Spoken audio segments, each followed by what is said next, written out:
Oi, pessoal! Sabe, todo mundo já sentiu na pele a dor de um relacionamento que se quebra e também aquela vontade de que as coisas voltem a ser como antes. Hoje, a gente vai mergulhar nessa jornada que é tão humana, mas olhando através de uma lente bem antiga, a Carta aos Colossenses. Vamos ver o que ela tem a dizer sobre esse caminho que vai do conflito até a paz. E para começar, a gente parte de uma pergunta que, olha, de um jeito ou de outro, todo mundo já se fez na vida. O que realmente acontece por dentro e por fora quando um relacionamento importante vai por água abaixo? Basicamente, a gente fica entre dois extremos. De um lado, tem a alienação, né, aquele estado de hostilidade, de distância, de inimizade. E do outro lado, a gente tem a esperança da reconciliação, a busca por paz, por unidade, por amizade. É justamente essa caminhada, de um ponto ao outro, que a gente vai tentar entender melhor hoje. E o ponto de partida dessa história toda, segundo o texto que estamos analisando, é justamente esse, um estado de alienação, explorando a ideia de uma relação que se tornou hostil com o divino. E aqui vem o primeiro ponto que pode surpreender. A fonte diz que a origem do conflito não está em um Deus hostil. Na verdade, descreve uma humanidade que se tornou afastada e hostil por causa das suas próprias obras mais. Ou seja, a iniciativa do rompimento teria partido do lado humano. Isso nos leva, claro, a uma pergunta que muda tudo. Se a situação é essa, então, quem precisava mudar? Era Deus ou éramos nós? A resposta, adianto, pode não ser a mais óbvia. E é a resposta para essa pergunta que nos leva a um ponto de virada totalmente inesperado na história, que o texto chama de a Grande Reconciliação. Olha só essa citação do teólogo Graham Maxwell, que resume a ideia de um jeito muito forte. Ele diz: em nenhum lugar a Bíblia sugere que Deus teve que ser reconciliado conosco, nenhuma vez, mas Deus pagou o preço para nos reconciliar com Ele. Percebe a virada? A iniciativa de consertar as coisas parte do divino, não do humano. Tá, então, o que é essa reconciliação nesse contexto específico? É definida como uma atitude que parte de Deus, por meio de Cristo, para transformar inimigos em amigos. Não é só sobre fazer as pazes, mas sobre uma mudança total de status, de condição e de coração. Essa ideia toda era tão fora da curva na época que o apóstolo Paulo a descreveu como um mistério. E é esse mistério que a gente vai tentar desvendar agora. Uma verdade que, segundo ele, ficou escondida por muito tempo.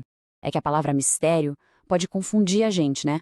No dia a dia, um mistério é um enigma, algo que não dá para resolver. Mas, no sentido que o texto usa, é o contrário. É uma verdade que estava guardada e que agora foi revelada. Não é algo que a gente não possa saber, mas algo que agora a gente pode saber. E qual é essa verdade revelada? O texto aponta para 3 pontos centrais. Primeiro, o plano de reconciliação é para todo mundo, sem exceção. Segundo, o tal mistério não é uma ideia abstrata, é uma pessoa, Cristo. E terceiro, a grande consequência. Através dele, a esperança de glória se torna acessível a todos, sem nenhuma distinção. Mas atenção! Essa reconciliação não é apresentada como o fim da linha, muito pelo contrário. Ela é o ponto de partida de uma jornada, de um processo que dura a vida toda, em direção à maturidade. E essa promessa vem com uma condição bem importante, que está lá em Colossenses: se é que permanecem na fé. Esse se é a palavra-chave aqui. Ele indica que o processo não é automático, ele exige participação. Sabe, uma participação ativa e contínua.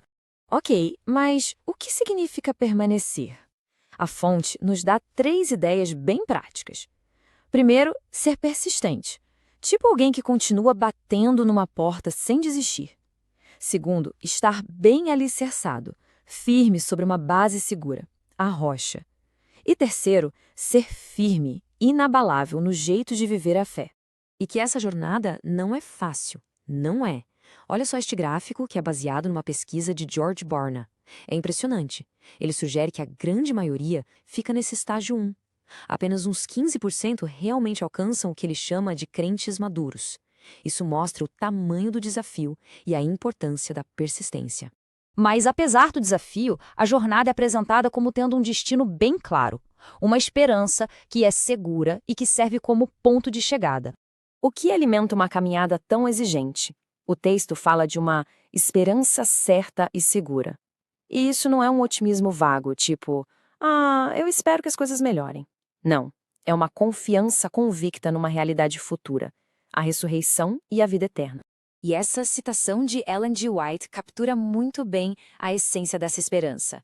Ela diz: ao se render a Cristo, a mente é colocada sob o controle da lei, mas é a lei real que proclama a liberdade a todo cativo.